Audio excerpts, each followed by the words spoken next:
আসসালামু আলাইকুম, BD-ISP billing সফটওয়্যারে সবাইকে স্বাগতম।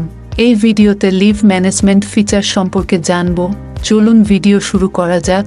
লিভ ম্যানেজমেন্টের প্রথমে আছে লিভ ক্যাটাগরি। এখানে বিভিন্ন ধরনের ছুটির ক্যাটাগরি রয়েছে।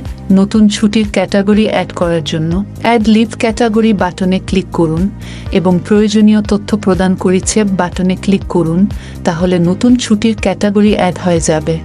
এরপরে আছে সেটআপ। এখান থেকে ছুটির জন্য আবেদন সেটআপ করতে হয়। ছুটির আবেদন সেটআপ করতে সেটআপ লিভ বাটনে ক্লিক করুন এবং প্রয়োজনীয় তথ্য প্রদান করে অ্যাসাইন লিভ ক্যাটাগরি বাটনে ক্লিক করুন, তাহলেই ছুটির আবেদন অ্যাসাইন হয়ে যাবে। এরপরে আছে অ্যাপ্রুভাল। এখান থেকে ছুটির আবেদন অনুমোদন দেওয়া হয়। ছুটির আবেদন অনুমোদন করতে অ্যাকশন বাটনে ক্লিক করুন এবং ছুটির সময়সীমা নির্ধারণ করে অ্যাপ্রুভ বাটনে ক্লিক করুন, তাহলেই ছুটির আবেদন গৃহীত হবে। ধন্যবাদ BD-ISPর সাথে থাকার জন্য। আমাদের অ্যাপস সম্পর্কে আরও বিস্তারিত জানতে অ্যাপসের ইউটিউব বা টিউটোরিয়াল বাটনে ক্লিক করুন।